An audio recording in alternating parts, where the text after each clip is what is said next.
Mole conversions. So we're now going to start talking about this thing called mole. You've probably heard something about moles before. Up till now we really haven't talked about it. We did say back in the particles unit, oh, a mole is a set of 6.02 times 10 to the 23rd things, but other than that we really haven't spent much time with it.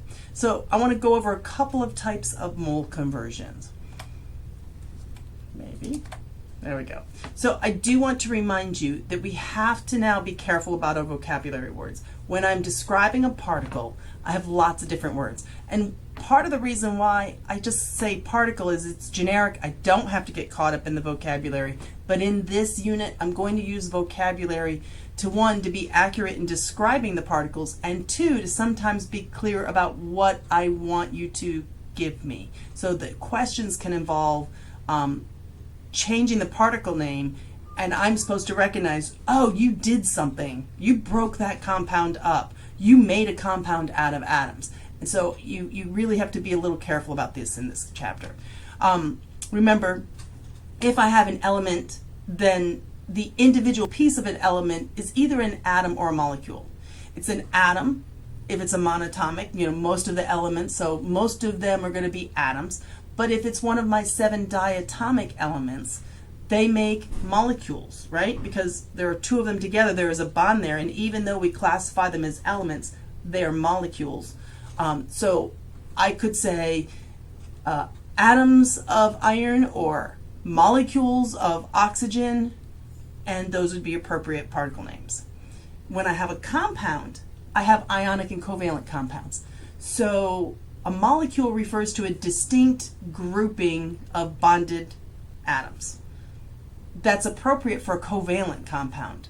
It's not appropriate for an ionic compound because in reality, ionic compounds are lots of ions clustered together in an arrangement in a big crystal. So it's like one massive compound with billions of ions in it.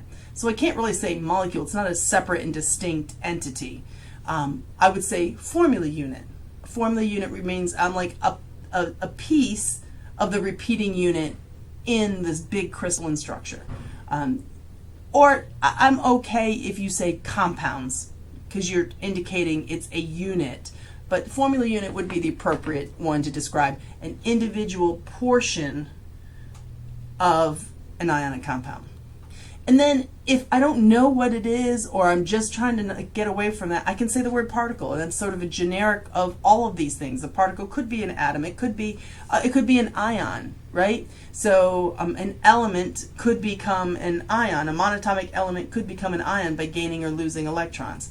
A covalent compound could become an ion, a polyatomic ion by gaining or losing electrons. So I have ions in there as well. I have a lot of options.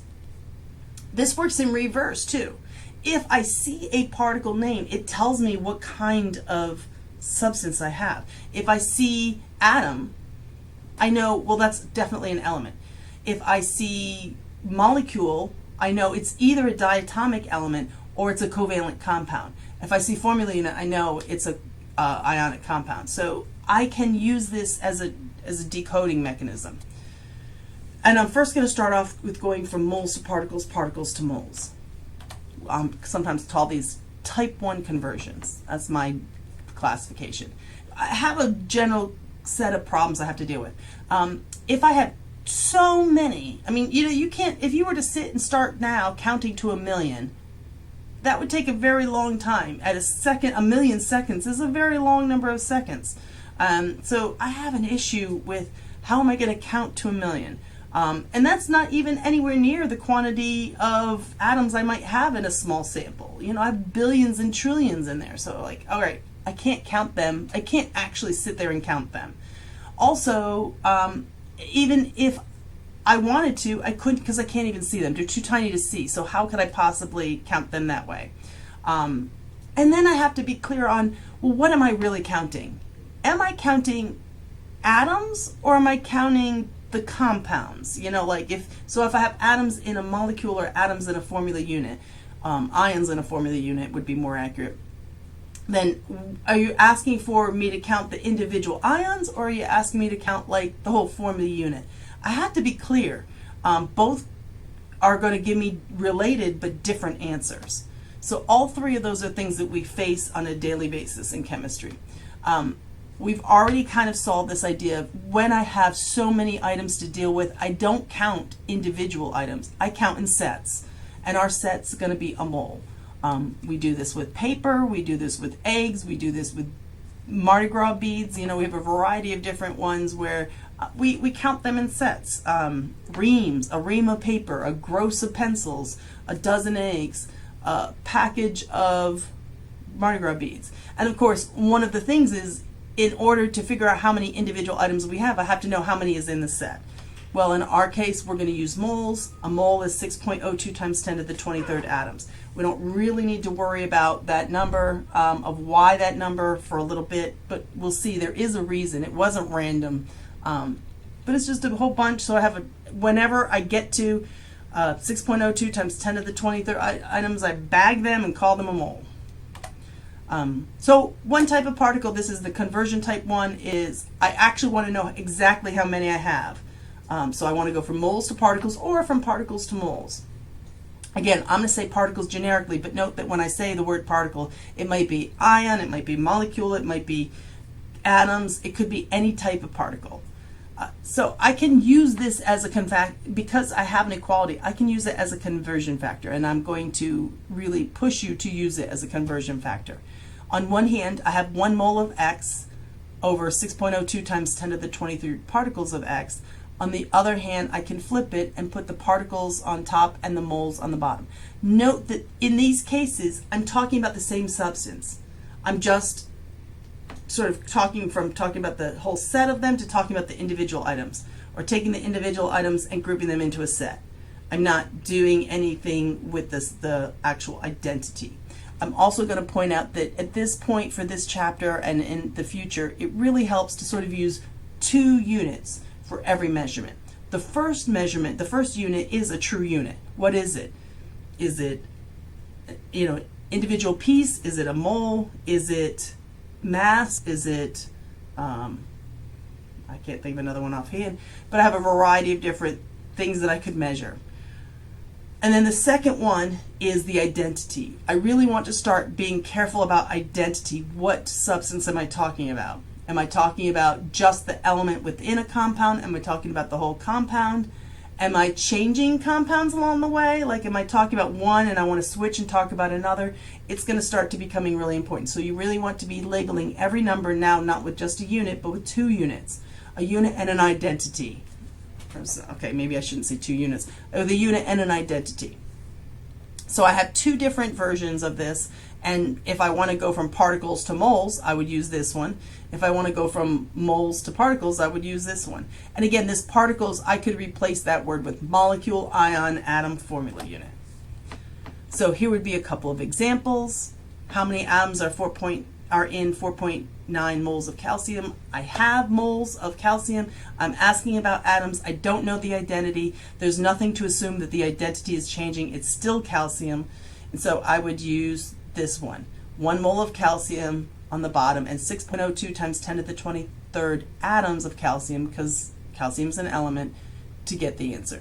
How many moles of sodium chloride are in a sample with 7.22 e to the 23 formula units? So I begin with formula units. That's a kind of particle.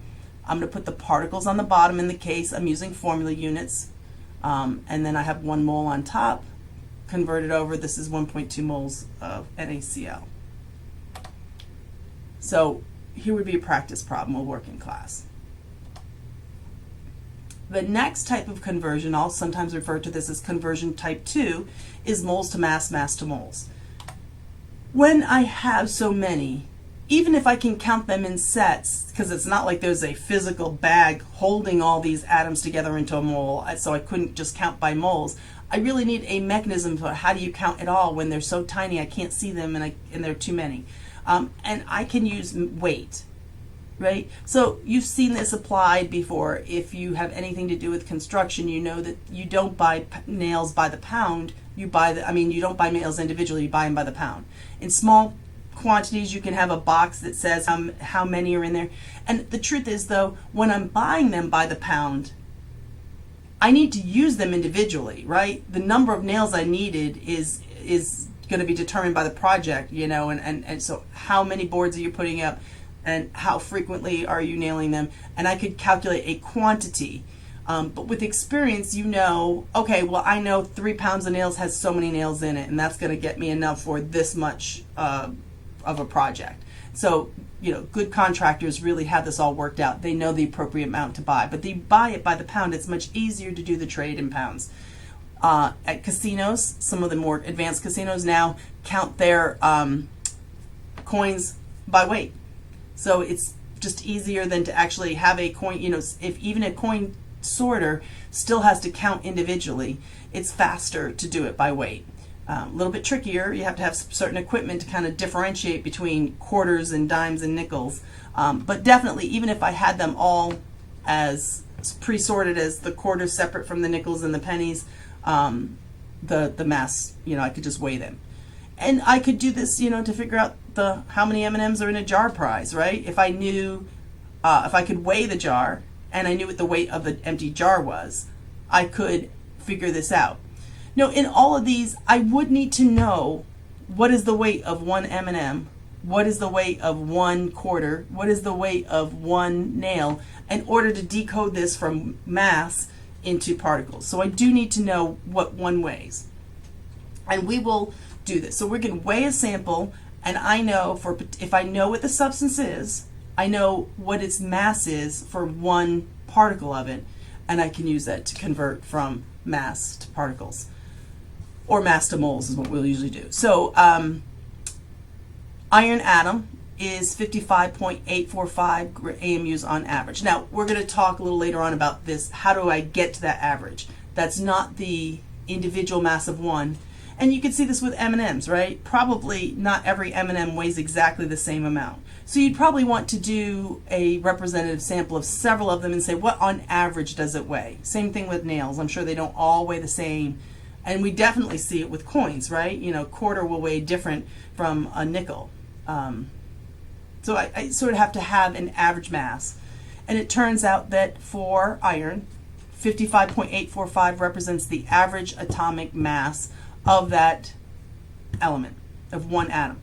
But if I have, here's where we see that a gram is equal to 6.02 times 10 to the 23rd AMUs. Notice this is where the relationship comes from. That's why we pick that number. If I pick that number, then that means a mole of these items would be 6.02 times 10 to the 23 of the items, and to convert it from AMUs to grams, I would multiply it by 6.0 to the same number. And so I find out that a mole of these atoms weighs 55.845 grams. So I now have double duty off of this periodic table number. The average atomic mass and the molar mass are going to be the same number, but different units. So since there are 6.02 times 10 to the 23rd AMUs in a gram, and there's also the same number of atoms in a mole, I now can use double duty. So the units will change. If I want to talk about one atom of calcium, it's 40.08 AMUs per atom, and I call that an average atomic mass. If I want to talk about a whole mole of them and I want to know how much they weigh in grams, it's 40.08 grams for a mole of calcium, and I call this number a molar mass. So I change what I call it and I change the units, but it's the same number. And they get it from the same place on the periodic table. If I have a compound, how do I get its molar mass? Well, I know what it's made up of, right? It's made up of the components of the individual atoms or ions, and the ions wouldn't be any different in mass from the atoms because they've only gained or lose electrons, which have such small masses we don't worry about it. So I can just add up what the components are. If I had calcium chloride, that would be 1 calcium ion and 2 chloride ions. So a calcium, a chloride, and a chloride mass, or a calcium mass and 2 times the chloride mass. I just add them up and it gets 110.98 grams per mole. So I could just do this for all of my compounds. I'm going to add up, I'm going to sum together for each element its molar mass times its subscript. And I'll have the molar mass of the compound. So this is our second kind of conversion type. Once I have that molar mass, I can use it to go from grams to moles or moles to grams. So I know that 1 mole of substance X, whatever the substance is, it's X, it's not changing in identity, is equal to the molar mass in grams of that same substance. So again, I have to know the substance, because otherwise how am I going to know the molar mass? And I'll have to calculate that molar mass. And we will abbreviate that so that capital M is my abbreviation for molar mass. It is also sometimes called formula weight, molecular weight. Those are equivalent names. I call it molar mass. It's a little bit more definitive for me. And I can use this now as a conversion factor.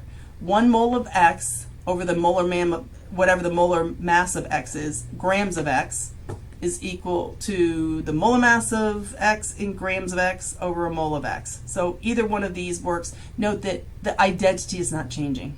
All I can do is say, if you weigh this, I can tell you how many moles you have of whatever you told me the molar mass of that was being weighed. I can also use this, there's a formula, moles is equal to mass over molar mass, and you could use that formula and rearrange it for your different situations. I find this works better. I can do it in series with other conversions and do multiple, string them in a row, and I don't get confused about whether I was supposed to multiply or divide. So it works very well for me. So here's some examples. I have how many moles of atoms are in a 13.6 gram sample of atom. Note that even though it's saying atoms, it's simply using atoms to say that we're talking about an element. It's not actually talking about specifically I need to convert to atoms. It's really asking me how many moles. So how many sets are in 13.6 gram sample of carbon. So I'm going to use the molar mass of carbon. I'm going to put it on the bottom so that it cancels. I have a mole on top. I get 1.13 grams, moles of carbon. How many moles of compounds? So note that all that this is doing is kind of reminding me that, well, yes, but now I'm not talking about an element. I'm now talking about a compound, are in 13.6 grams of calcium chloride. The difference is I need to calculate the compound molar mass by 40, that turned out to be that 110.98, and I will use that, oops, sorry, this number here is wrong. This should be 110.98 on the bottom, and I think the math is right, I just didn't fix that. Divided by 110.98. If you take 13.6 and divide it by 110.98, you get 0.123. So the answer is correct. This number here should read 110.98. So that's how I would calculate and convert. So here's a couple of practice problems with moles and grams in different formats. Note this one's got kilograms. Some of these are elements, some of these are compounds. We can practice that. The third kind, which is probably the easiest mathematically and the hardest conceptually, is compounds to atoms. It's hard because you don't often recognize that's what's happening. And this is where labeling things with the identity will really help you to recognize, oh, this is a compounds to atoms, atoms to compounds conversion. The idea is I can count in different ways. I can count these by how many mice I have, by how many almonds I have, by how many cherries I have, by how many little chocolate eyes I have, right? So there's a variety of components, and I need to be clear on what am I counting. With the necklace, I need to be counting, am I counting the necklace itself, or by a certain type of bead, or by all the beads together? I just need to be clarifying what are we talking about. In chemistry, we're either going to count the whole compound, or I can count atoms of just one element that's in the compound, or I can count individual atoms, but I'm not concerned about which type of atom it is. So if I had this C6H12O6, I could refer to it as one molecule, but I could also refer to it as 6 carbon atoms or 12 hydrogen atoms or 6 oxygen atoms, or if I weren't going to specify what kind of atom, I could say it has 24 atoms in it. Similarly, this molecule of water, I could count as one molecule or 2 hydrogen atoms or 1 oxygen atom or 3 atoms total. So I need to be very clear, what are we counting? This is why we need to label with the identity. So a molecule is equal to the subscript of X, atoms of X. So again, different parts of the molecule, different elements in the compound will have different subscripts, so I have to be clear on which one I'm talking about. And I can just scale this up into talking about moles. A mole of molecules, and this is often how you'll see it. And you see the word mole and you're thinking, oh, it's a different problem. You're thinking of a type 1 or a type 2 conversion when really it's a type 3 because what's changing is the molecules or the identity. So 1 mole of molecules is equal to the subscript of X moles of atoms of X. I usually take those words out and usually talk about, just write the identity. Moles of X is moles of an element. Moles of CO2 would be moles of a compound of molecules. And so I now need to be very clear on my identity. Note that if I had a compound XSY, then 1 mole of XSY is equal to S moles of X. This is a little bit easier to sort of say. It's hard to say, it's easier to do. So I need to now use my subscripts and be very attentive to what the identity is. Are you asking me about sodium atoms? Are you asking me about oxygen atoms? Are you asking me about formula units? The different answers are going to be different. So this is what they might look like. How many moles of silver are in 2.45 moles of silver oxide? Note here, I see an identity change. Moles and moles. So it's not that the moles is changing, it's the identity. This one's talking about silver, this is silver oxide. So I see that I have different numbers here. Down here, and so in this case, when I'm talking about silver and silver oxide, there are 2 silver atoms, or 2 moles of silver, in 1 mole of silver oxide. In this case, I'm going, so these are flipped orientation. In one case, I'm starting with the moles of silver oxide, and in one case, I'm starting with the moles of the silver atoms. And again, this word atoms is not implying that I need to do a conversion to atoms. It's simply using it to describe that I'm talking about silver as an element. So this would be my answer there. So I've sort of summarized these into this one page. This is very helpful to have with you as you were solving problems to help you identify which kind of conversion it is. You could be sure that I'm going to give you ones with multiple conversions and then where you have to do some of each. Also, I've grayed out conversion type 4. That's going to be a big key in stoichiometry when we're doing chemical reactions, and I want to talk about one reactant and another reactant, or a reactant and a product. And so X and Y may not even have any elements in common, but they're 2 different species in a chemical reaction. So a reactant and a product, or a reactant and another reactant, or 2 product and another product. And I can use the coefficients to do that. We're not there yet, but it's coming ahead. So if you see problems like that, no, we're using the same strategy. We're just going to get the information in a different way. Here's some practice where I haven't identified what type it is.